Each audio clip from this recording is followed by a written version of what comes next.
views expressed on this program are those of the hosts, guests, and callers, and are not necessarily those of this station, its management, or other advertisers. You're listening to Transformation Talk Radio.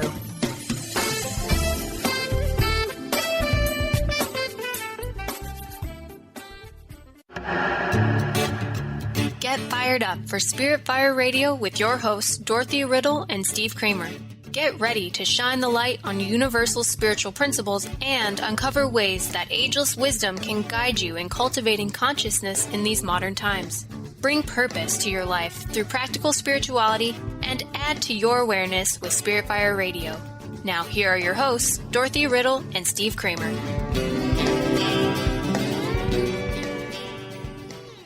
Hello, welcome to Spirit Fire Radio. My name is Steve Kramer. It is a delight to be with you. So glad you're joining us. Us being me and my delightful co-host, Dr. Dorothy Riddle. Hi, Dorothy. Hi, Steve. Great to be with you.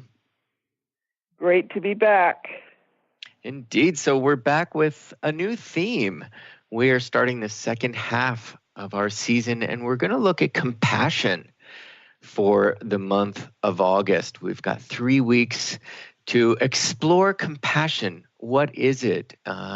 What are some issues that could get in the way of us generating compassion? And what are some tools we can use to do just that, to generate compassion in our lives? So it's going to be a really interesting journey into this word compassion. So Dorothy, do you have a quote for us? I know you usually have a quote in the wings. Yes. I've got one from the Dalai Lama. It is, love and compassion are necessities, not luxuries. Without them, humanity cannot survive. Which is, to me, just such a beautiful quote. It speaks to the fact that we are interdependent, and that compassion, which is one of the ways that we connect with each other, is critical to that interdependence. Absolutely. And you know, this idea that we cannot survive without them. I mean, that's very big, right? I mean, when you think of resources, you know, we've got to work together as a group. We talk about this all the time of the one life and group activity, group consideration, even awareness that we are a part of this group called humanity. And unless we work together, you think in terms of resources, of being 7 billion people on this planet. You know, we've got to cooperate, and we see what happens when we don't. It literally leads to war and to suffering, which is a keynote right of compassion. That's right. And the one of the challenges is that when someone like President Trump says, in relation to North Korea, fire and fury like the earth has never seen, what he's doing, he's not simply threatening the leader of North Korea, which is the way he positions it. He's actually threatening all of us, because the consequences of that can be devastating to the entire world. And he minces no words in saying that, like, the world has never seen. And if it doesn't sort of send a chill down your spine, then you're not really paying attention to words and their meaning. And we talk quite a bit about that on this show, right? Words. That's right. That's right. Exactly. So what we have then is an example, a very clear leadership example of a non-compassionate comment, a non-compassionate approach. And if we think about compassion, you mentioned the word suffering, Steve. One of the key components of compassion is being moved by another's suffering, and that suffering isn't necessarily the fall down and skin your knee type suffering. It can be other types of psychological suffering, and compassion moves us to do something, to reach out, to help in some kind of way. And I love that you use the word moves, because that's also another key component.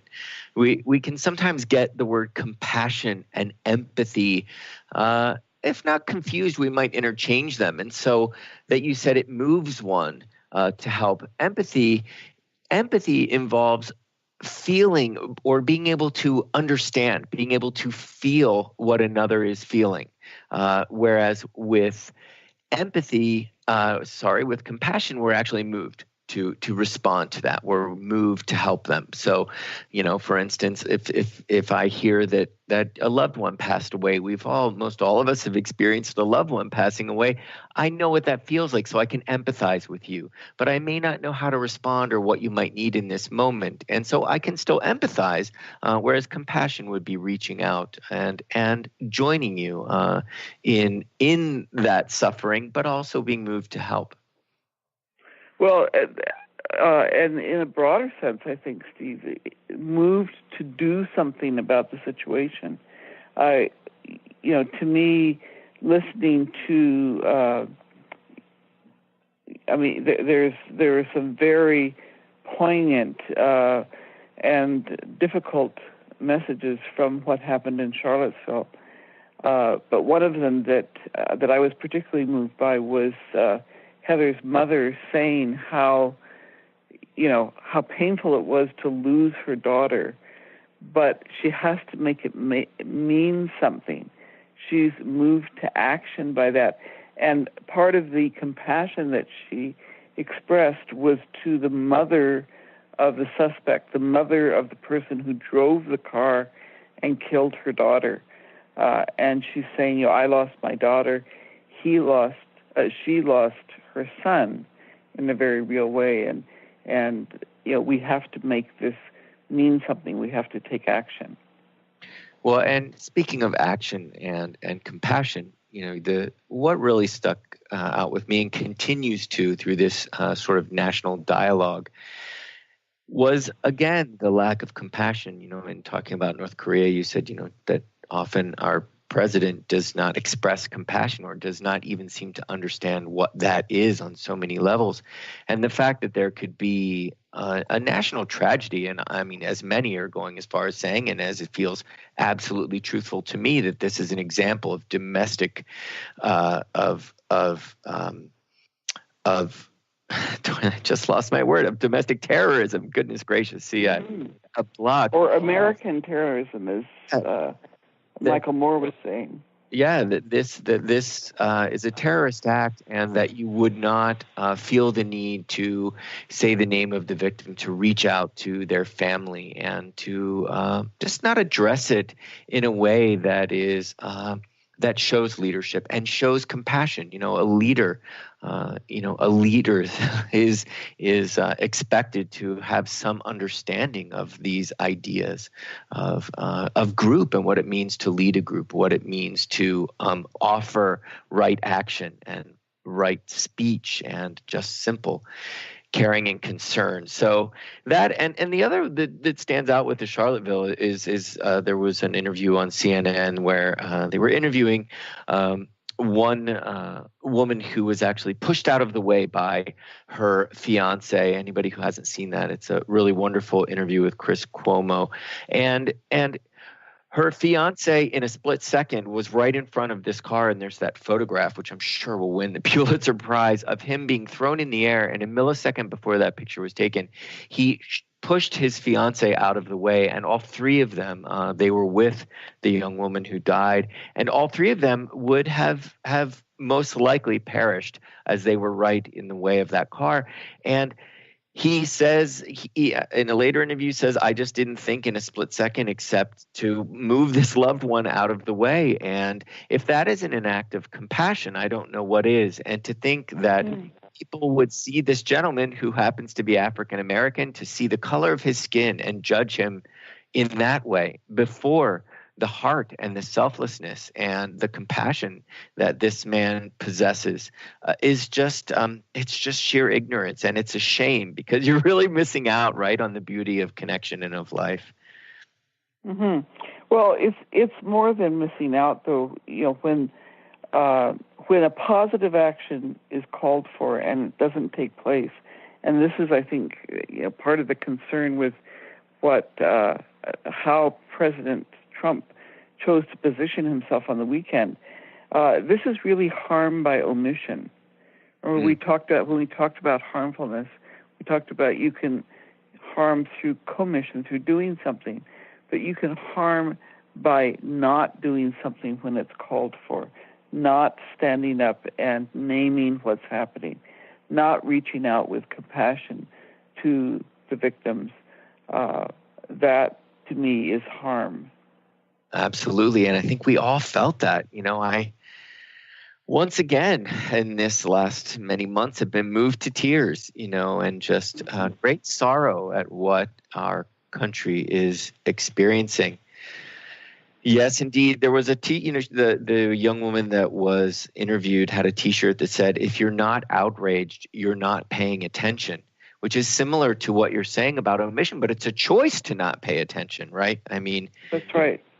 We all feel that. It is indeed a choice. So, Dorothy, it's a choice. Yeah. Go on. It's a choice, and so what you're modeling for other people is that is an okay choice, and that's where the harm comes from. Yes. I just wanted to point out before we go to our first break, in that it sounds simplistic, but the quote that you mentioned, that love and compassion are necessities, that we can't survive without love and compassion. We talk about suffering when we talk about compassion, and that it's really a sharing. There is that sharing, it quite literally means to share in suffering. And that love is really to share in joy.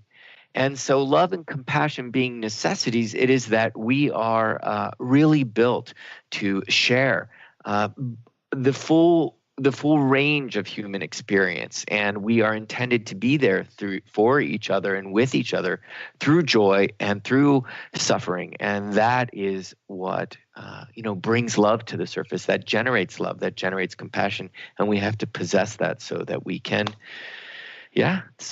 be here with each other through better or for worse. Indeed. So, Dorothy, we're going to go to a break.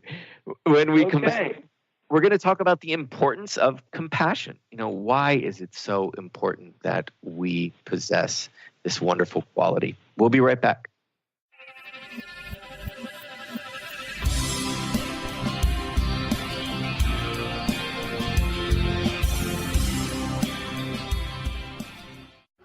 Awareness is universal. Establishing a living awareness through meditation brings peaceful, healthy, and creative well-being into your everyday life. The practice of living awareness, Spirit Fire's own meditation practice, is built on this belief and is designed for every level of practitioner. Each year, Spirit Fire hosts living awareness meditation retreats that allow you to explore the practice in depth at our retreat center in beautiful Western Massachusetts. Introduce yourself to meditation and the practice at the Foundation's retreat. Attend, in silence, a silent meditation retreat focused on mindfulness, presence, and nature, or be engaged with the meditation sittings themselves at the Deepening Retreat.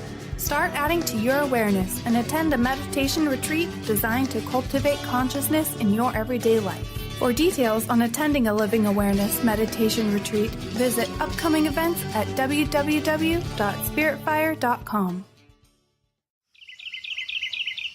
What if your body and mind were the compasses to the secrets, mysteries, and magic of life? Glenna Rice, co-host of The Questionable Parent, is inviting you to access all that is possible. Glenna is a 10-year certified veteran access consciousness facilitator who offers an amazing variety of life-changing classes and workshops. Work with Glenna from anywhere, with teleclasses and workshops all over the globe. To learn more and see Glenna's current schedule of events, classes, and workshops, visit glennarice.com.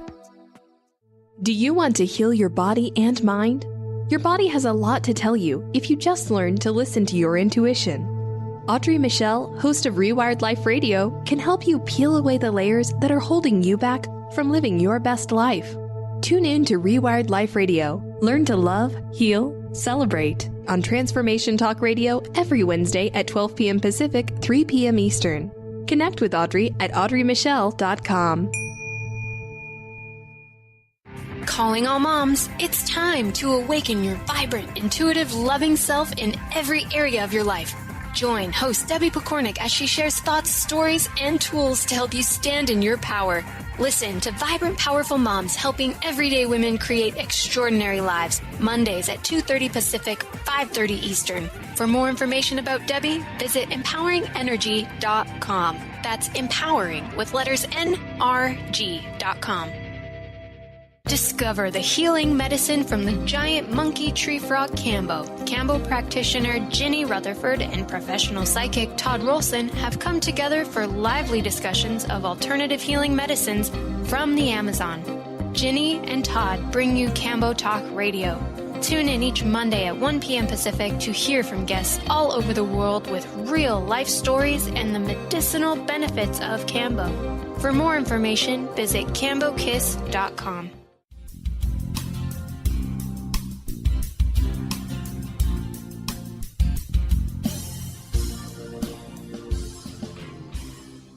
Welcome back to Spirit Fire Radio. Listeners, just so you know, in the spirit of cooperation and of group, as we've been talking about, and as we often talk about on this show, Dorothy and I are both members of educational nonprofits, and together we bring you Spirit Fire Radio.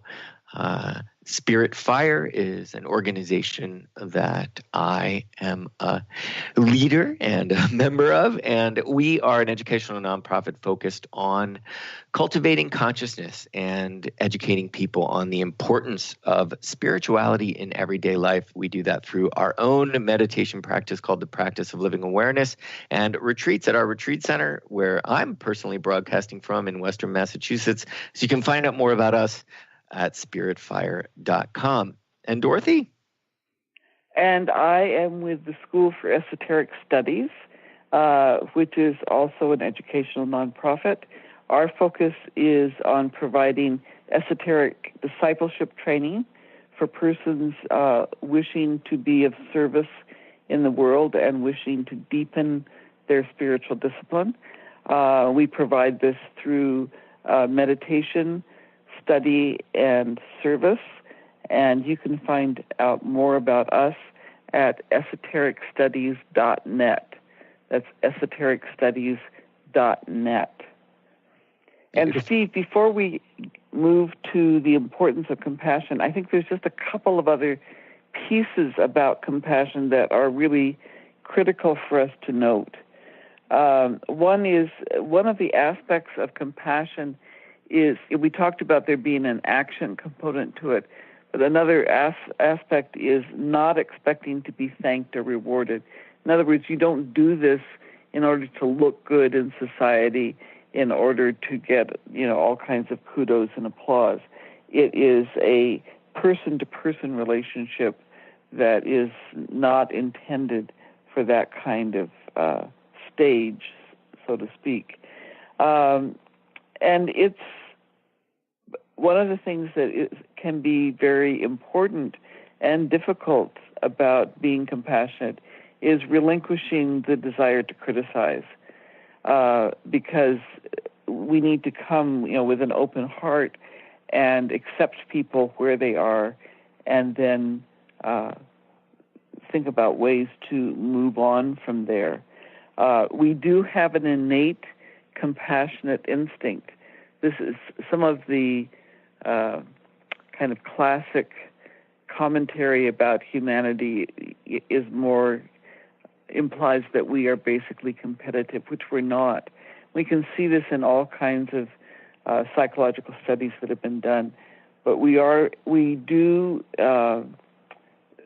depend on being able to connect with each other, and that feeling of connection is very important actually to our sense of self. If you think about the impact of being socially isolated, the impact of shunning, which is a behavior that's used to try to bring people in line, the reason that is so painful is because we are built to be in connection, and compassion is part of our experience of that connection. And compassion is contagious. We have activities like the random acts of kindness. And if you are compassionate with somebody else, the likelihood is that other people are more likely to step forward and act from compassion. So just a few things, Steve, that I thought were worth mentioning before we move into the importance. Yeah, very, very, very good points. And one thing I wanted to just add a little word or two to is the idea of meeting someone within the space. Meeting them within their suffering without judging or criticizing where they're at within that suffering is I find a real keynote of compassion, that we sort of have to create space for somebody to simply be within their suffering. And I'm sure we'll talk about this next week when we talk about sort of what can get in the way of the problems inherent with generating compassion, is that, sometimes our desire to help is sort of takes over and not allowing enough space for someone to just simply be and be heart with them.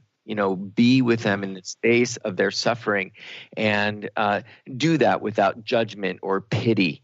And there's an allowing, and a creating space. I think Eckhart Tolle in A New Earth talks quite a bit about, can I allow for space for someone to be in their suffering?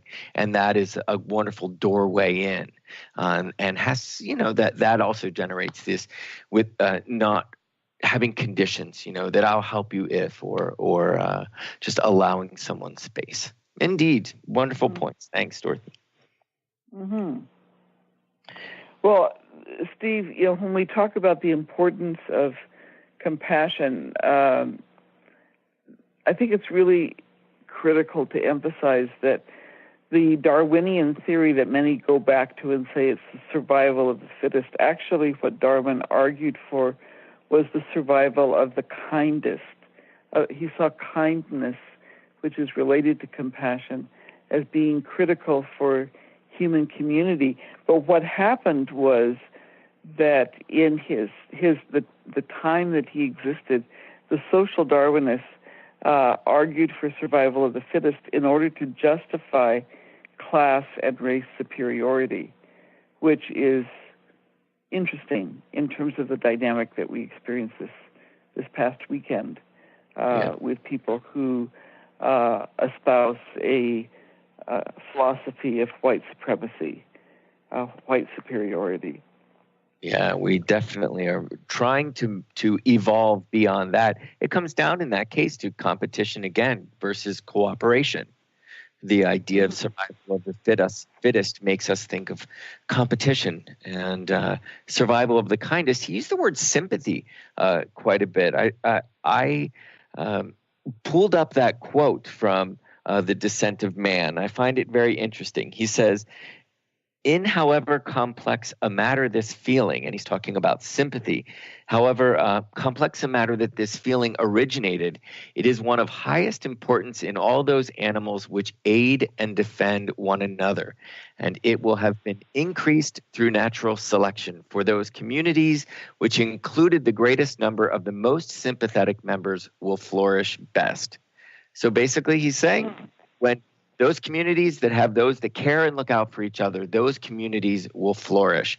So again, it really does come down to communities. We have got to learn to care for one another and see ourselves as part of group, as part of the human community. Mm-hmm. And what's interesting is that in the act of compassion, one is feeling into someone else's space, as you were saying. And that act of giving, or focusing on someone else, we put it that way, is actually more pleasurable than taking for ourselves. People are significantly happier, what research tells us, when they're spending money on other people than when they spend it on themselves. So that's, again, an interesting turnaround from what some of the societal myths are about competition and self-focus and that kind of thing. Right. Well, anybody who's ever received a hug, right? Research shows that any non-aggressive touch, it stimulates the vagus nerve rather, and that stimulates the parasympathetic nervous system, which is our rest and digest, which is, puts to rest the fight or flight. And so it releases oxytocin, we feel trust, and we feel good. So of course, we feel better and we're going to be healthier. And I think that's even again what Darwin is saying, that when you've got a community that actually supports each other, that they raise healthier offspring, because to feel supported and even touch to help one another feels good. And it just generates healthier beings and therefore longevity, right? Mm-hmm. And actually, there's research, Steve, that compassion protects against stress, and that it does literally result in better physical and mental health. There's less likelihood of depression because of shifting away from a self-focus of feeling separated from others. There's a faster recovery from illness. And there's even some research suggesting that it may lengthen lifespan when you have a stronger sense of social connection, especially research with older people who are isolated versus older people who remain networked with others. It makes sense, right? It makes sense. My partner and I had our nephew with us this summer, and he just got home to his parents. And the first thing he told his parents was that the morning after he arrived, my partner said, "Gunnar, we're so happy you're here," and gave him a big hug, a really big, earnest hug. And he felt so great. It was the first thing he told his parents. So, hugs and compassion and letting someone know that you see them, you're happy you're with them, that you have a connection with them. It feels great, and it leaves a lasting impression. So I certainly would agree with you that it would lengthen our lifespan, and it just feels good. It's joyful to be connected. Yes, it does. But so much of that has to do with being in touch with our own feeling nature, right? I mean, we've got to know ourselves, and we've got to recognize that.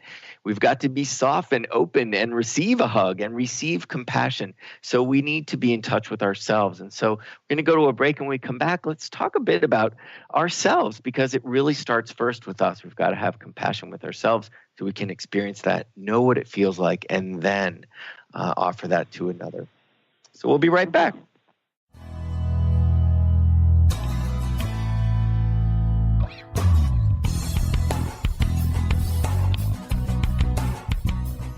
Tune in to Lucid Planet Radio with Dr. Kelly Neff. This hit show will illuminate your senses and empower you beyond your daily stressors and hardships. Renowned psychologist and author Dr. Kelly will captivate you with far-reaching topics and amazing guests as you wake to the greatest version of yourself. Learn to tap into your intuitions, think critically about our world, heal emotional and psychological wounds, and follow your passions to live your dreams. The Lucid Planet. Welcome home. Visit lucidplanetradio.com for more information. Hi there, my name is Audrey Michelle, host of Rewired Life Radio and a spiritual growth coach. I talk about this all the time on my show, listening to your body and acting on intuition. What do these things even mean? Here's the thing. About 10 years ago, I figured out I was doing it all wrong. I mean, I wasn't unhappy, but was I really happy? And then life sent me a spiritual smackdown, like it does, because I wasn't listening to my best resource, my body and my intuition. I was living from a place of fear. I was stressed and I was in pain, and I seemed to be happily unhappy. Mostly I just didn't know what I didn't know. And what I didn't know was that my body and my intuition had all the tools I needed to live life as my best self. I'm sharing the tools I have learned over the last 10 years of my healing journey in my online class, Soul Awakening, beginning September 19th. Learn more. Go to audreymichelle.com/awaken. That's Audrey Michelle, spelled MICHEL.com/awaken. Gain powerful insight and practical tools to support you on your spiritual journey. Access your higher self and tune in every second and fourth Thursday at 12 p.m. Pacific to A Life Untethered with Andrew Martin, Walking the Path of Freedom. Andrew is a highly attuned, intuitive oracle, energy worker, spiritual teacher, and international radio host. For more about Andrew and his services, visit thelightedones.com. Known for his keen sense of humor, contagious smile, and extensive esoteric wisdom, EJ translates deep spiritual wisdom into practical advice to empower you to live your happiest, most fulfilled experience. Mystic Living Radio, Deep Spiritual Wisdom, Practical Advice with EJ, Eliyahu Jihan. This hit show delivers profound experiences for all who want to live life to their deepest desires. Tune in monthly for Mystic Living Radio. Learn more by visiting vitaltransformation.org. Thrive is what we experience when our mind, body, and soul operate as one. When we thrive, we excel on all levels. Thrive is the mindset that matters. It is essential to our being. Have you ever found yourself looking for the instruction manual on how to thrive? You'll find everything you need to help you feel strong, powerful, and peaceful in your own body. So don't waste any more time. Visit thrivebyjen.com today.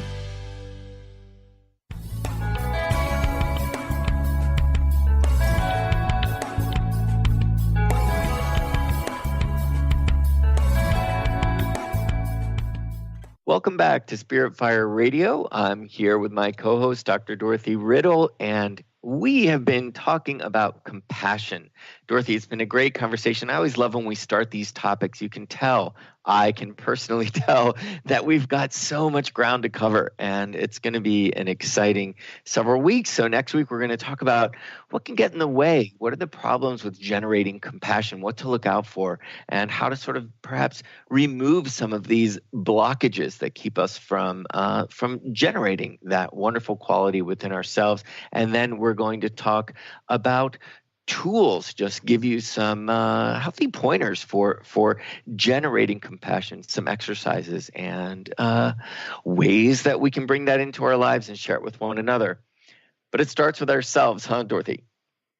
It does start, although I want to just put a pin in or mention something that our listeners could be thinking about for next week, and that is the issue of compassion towards those that we really don't respect, don't feel respect for, or angry with, or want to distance ourselves from. We had examples of that over the weekend in Charlottesville.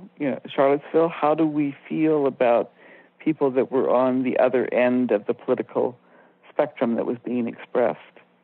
So that's, to me, one of the big challenges that we'll be talking about next week. Absolutely. But getting back to ourselves, to me, Steve, one of the most important things to keep in mind always is that we behave towards other people in large part the way we behave towards ourselves. So if we want to be compassionate with others, we have to be able to be compassionate with ourselves. And that means letting go of judging and criticizing ourselves. That doesn't mean not holding ourselves accountable, but being understanding of the process that we go through as humans to learn. We do that through experimentation, and experimentation means that we're going to make mistakes. We're going to screw up. And so how are we kind with ourselves when that happens? Yes, if we're going to create space for others' screw-ups, we've got to create space for our own. I certainly ask myself that quite often. Was that thought kind? Was that thought gentle in terms of myself, if I have been self-critical, or if I'm just simply being hard on myself? I think we all do that throughout the day, and asking, was that just kind? Was that gentle? And observation, it really requires one to learn the tools of observation, of being able to observe oneself, to create space.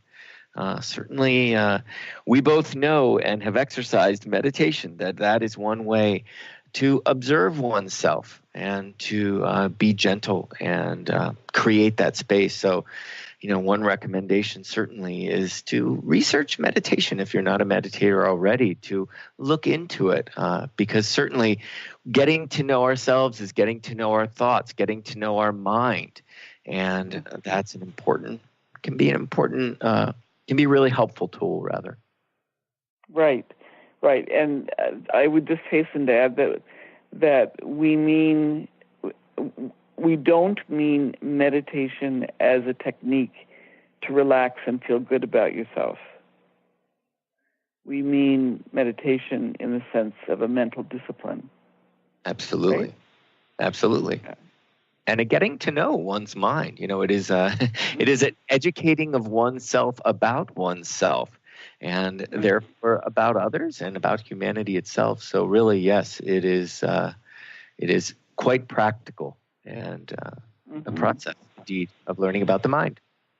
And so that relates to the whole practice of mindfulness, right? Of being aware of what's going on within ourselves, what our self-talk is, whether that self-talk is helpful or whether we have this little critical theme running in the background. Well, you could have done this, you should have done this, why didn't you think of this?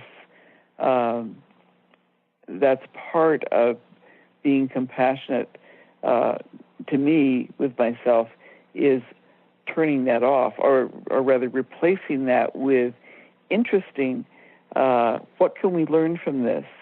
What could we do differently next time? What other options do we have? That kind of talk. Absolutely. Yeah. I also think it's on the physical level as well. Here at Spirit Fire at the Retreat Center, next year we've got 3 retreats that are for caregivers, because so often people who exercise compassion on a daily basis, either caregivers, healthcare providers, social workers, so often their life becomes about giving, and they forget that they need to care for themselves. And caregiver burnout, it's a huge epidemic, and the very fact that these retreats have filled up right away shows that it's out there. So, not only healthcare providers, but all of us who care for people, it does feel wonderful, and we know that it is if we're heartful people, we want to give, but giving also has got to be about giving to ourselves so that we've got something to give. Otherwise, it's just burnout. We've got to care. That's right. And one of the ways, to me, that's helpful to think about this is to remember back to the fact that we are basically energetic beings. We get seduced into thinking of ourselves as being this physical body, but it's actually the etheric body which overlays it is an energetic body. And part of what we're talking about, I think, Steve, when we talk about burnout, is that we're not paying attention to the boundaries of our energy field. We're not taking good care to nurture, like you would plants in a garden, to nurture our own energy field and keep it whole. Instead, we let it become porous and our energy just drip and drain out of ourselves. Does that make sense? Absolutely, because we can so often think of compassion about being selfless. This word altruism. That's right. And selfless doesn't mean that you don't have a self. Your self is very important. It is a vehicle that the universe is using. It's using to generate awareness and compassion. And you are a part of that energy field. You came from it and you are a part of it. So selflessness, should not be confused with denying oneself, right? That's right. That's right. And the image that I always find helpful, I don't know if it's meaningful to our listeners, is in Tai Chi there's a a dynamic called joint hands, and you can experience this if you stand face to face with someone, put your, like your right feet together, put the backs of your hands together, and then move them around. And if you are centered in yourself, the other person can push you that way, and you will not fall over. You will not get off center. But if you're not centered in yourself, if your energy field is not doesn't have coherence, then when someone pushes towards you, you're going to stagger or fall backwards or fall sideways. I don't know if you can visualize that, if that's meaningful, but to me it's a very helpful image that I should always be able to stay centered in the way that I can move towards, away, back, and still maintain my own integrity. And to offer coherence. I love that word, coherence. Indeed, because to offer compassion is to offer oneself. And so you need presence, right? You need to be aligned and connected and be able to offer all that the universe has to offer in terms of your heart, your mind, but you've got to be a channel for that. And so you've got to be present, and that means taking care of yourself, indeed. There was, go for it. It might be helpful to just comment on what compassion for ourselves is not. It's not self-pity. It's not indulging ourselves.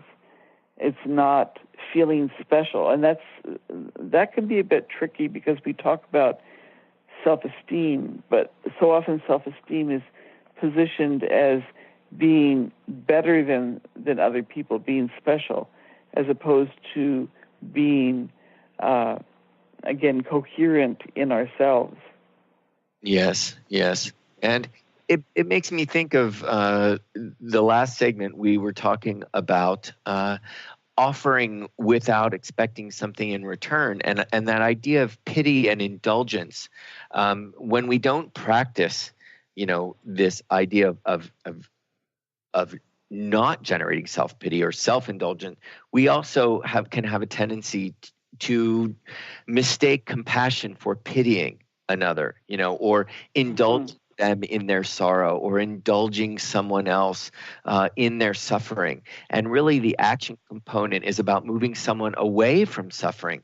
So that's another thing I'm sure we will talk about next week, is this idea of pity and indulgence, and even esteem as well, of hubris around sort of always helping another. So we have to be careful exactly that in ourselves, and also then that if we're not careful of that in ourselves, that can show up in what we might mistake for compassion in another.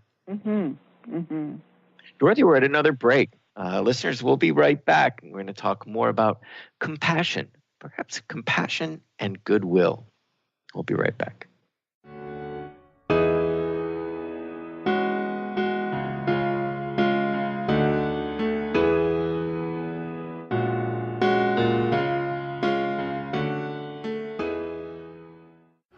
Awareness is universal. Establishing a living awareness through meditation brings peaceful, healthy, and creative well-being into your everyday life. The practice of living awareness, Spirit Fire's own meditation practice, is built on this belief and is designed for every level of practitioner. Each year, Spirit Fire hosts living awareness meditation retreats that allow you to explore the practice in depth at our retreat center in beautiful Western Massachusetts. Introduce yourself to meditation and the practice at the Foundation's retreat. Attend, in silence, a silent meditation retreat focused on mindfulness, presence, and nature, or be engaged with the meditation sittings themselves at the Deepening Retreat. Start adding to your awareness and attend a meditation retreat designed to cultivate consciousness in your everyday life. For details on attending a Living Awareness meditation retreat, visit upcoming events at www.spiritfire.com. What is a brilliant culture, and how do we create them? Why are they important? Claudette Rowley has created a breakthrough 5-step process to help you align your culture with your business strategy for exceptional results. Looking for a culture that drives organizational excellence? Listen to Cultural Brilliance Radio, the second and fourth Friday of each month at 10 a.m. Pacific and 1 p.m. Eastern on Transformation Talk Radio. To learn more or work with Claudette, visit culturalbrilliance.com. How would you like increased health and vitality? How would you like to avoid the onset of disease as well as slow the aging process? This is all possible through a simple, safe, and natural process. Every day we are either moving toward wellness or away from wellness. Hi, I'm Mary Jane Mack. I'd like to be your partner in achieving optimal health. Contact me now at maryjanemack.com or call 425-392-0659. Visit maryjanemack.com.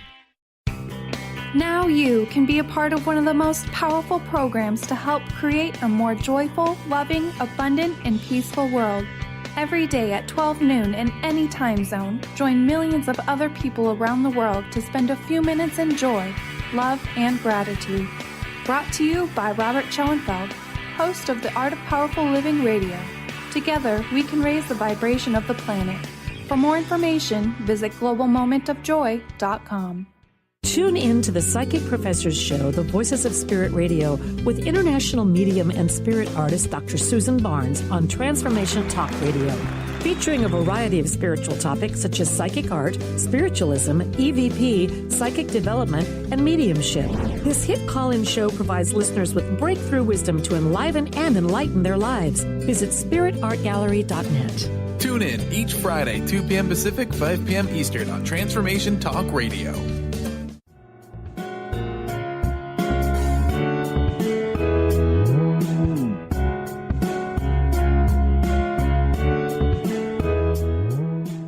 Welcome back, listeners, to Spirit Fire Radio.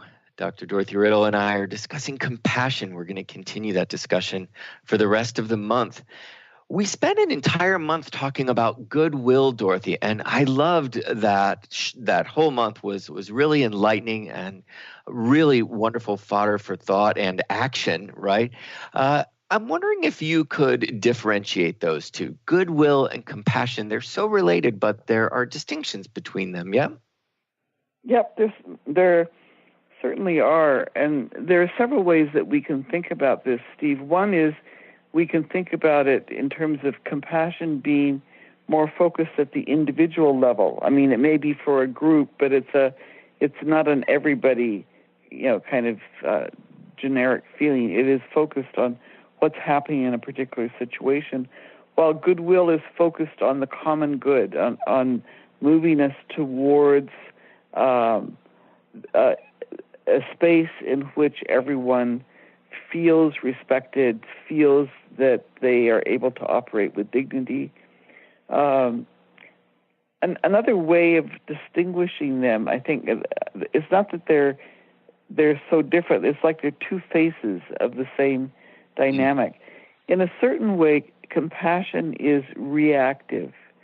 It's activated in a specific situation in response to what is happening, whereas goodwill is proactive. It's focused on the potential of humanity and how we can maximize or activate that potential. So there doesn't seem to be a specific cause that is generating either compassion or goodwill, but goodwill is really a way of being. Right, it is seeing the full potential and generating action toward that, toward goodness, toward all of humanity. Because we think of someone, we can say about someone, oh, they're a compassionate soul, right? And yes, doesn't necessarily have the same. When we say it in that way, you don't necessarily sense the action component, right? Or to say that individual's life is dedicated to goodwill, right? Well, I don't know. I think I would put it just a little bit differently. When we say that someone is a compassionate person, what that says to me is that the person approaches life from the perspective of compassion. That is, they can they can express compassion easily, and they do express it when it's appropriate. Right. But I still think that there's a situation that triggers its expression. Mm-hmm. It's not that I walk down the street being compassionate. It's, I need a context right. in which to express it. Whereas my attitude towards being in the world is one of goodwill. That's something that, to me, is it's a general disposition that I don't need a specific situation in which to express it. Wonderful, very clear, very, very clear. Beautiful. The whole sort of those crossroads and that flip side of the same coin of compassion and goodwill makes me think of an organization that came to light during this event in Charlottesville, and it is an organization called Facing History and Facing Ourselves, and they've got a mission to offer resources for educators to engage students in this topic of racism and prejudice. How do you talk about that in the classroom? And they did so much wonderful work over the weekend in creating resources for teachers so that on Monday morning, when kids were in dialogue about this and what happened, how do you generate meaningful dialogue, and how do you sort of deepen their critical thinking? Because really, that's what we've got to engage. This is just sheer ignorance, really, what we're seeing in the news, and it's got to be reversed, and that's only reversed through education, right? I mean, certainly through heart and caring, but we've got to create individuals who can think critically and understand their history. And it looks like, I think we all could learn from this. It's called facinghistory.org.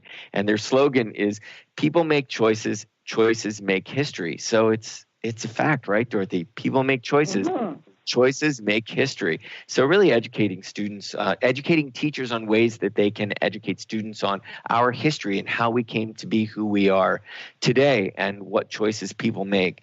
And I think it just comes down to group. I mean, we all want to be accepted. We all want to be a part of a group. We all want to feel that we're surrounded by people who share our ideals, share our beliefs. But at some point, we've got to take a look outside of only the group and see the greater group. And is that group making choices that aren't aligned, with the greater good? And so I'm sure we will continue to talk about this idea of the greater group and how to generate compassion. It was really shocking this past weekend, Charlottesville. So I'm sure it will come up again in our topic of compassion this month. Well, and I just want to put in a couple of points that I think are challenging and that we need to not forget. There was and there is a lot of talk about, for example, white supremacists. And language is so important. A person is not a white supremacist. A person is someone who espouses a philosophy, and that philosophy happens to be white supremacy. And I think that distinction between the person and the belief system is really critical for us to keep in mind, because the holding of a philosophy, to me, has the potential that the philosophy could change given different circumstances. But if you label a person a particular way, then change is much less likely.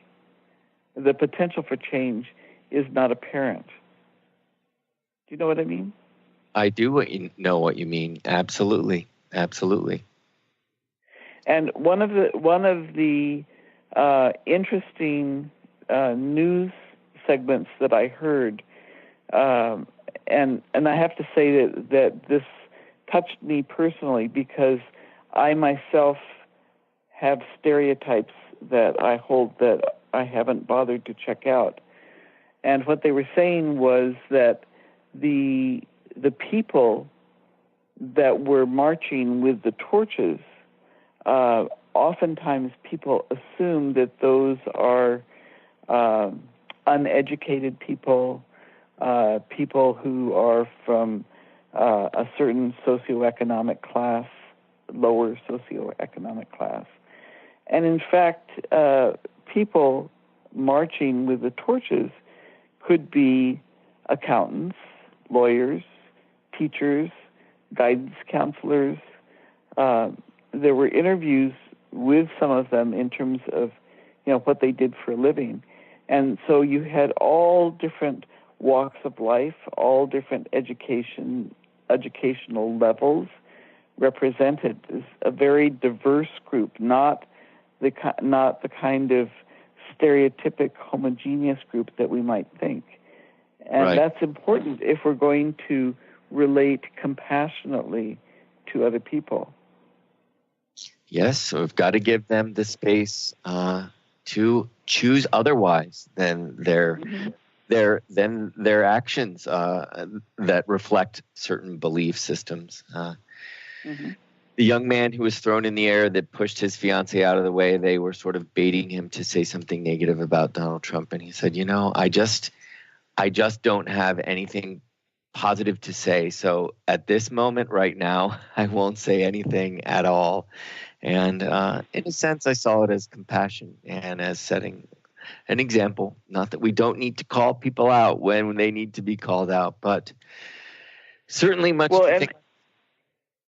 And that's one of the challenges, isn't it, Steve, is the challenge between holding people accountable for the consequences of their actions and their beliefs, and holding them in a space where we are curious about what it is that they believe, why they believe that, and trying to actually recognize them as people, as individuals, not just stereotypes. And allowing them space to make a new choice, which we hope will happen in this week to come. We're at the end of the show, Dorothy. It's been a wonderful conversation, and I look forward to continuing this next week when we talk about what can get in the way of compassion, because there's so much to talk about in that regard. So we will continue this conversation next week. Great. All right. Thanks, listeners. We'll see you next week on Spirit Fire Radio. Thank you for listening to Spirit Fire Radio. Tune in each Wednesday at 9 a.m. Pacific, 12 noon Eastern for your weekly guide to purposeful living and practical spirituality. Join hosts Steve Kramer and Dorothy Riddle as they shine the light on universal spiritual principles and uncover ways that ageless wisdom can guide you in cultivating consciousness in your everyday life. Add to your awareness with Spirit Fire Radio. To learn more, visit spiritfireradio.com.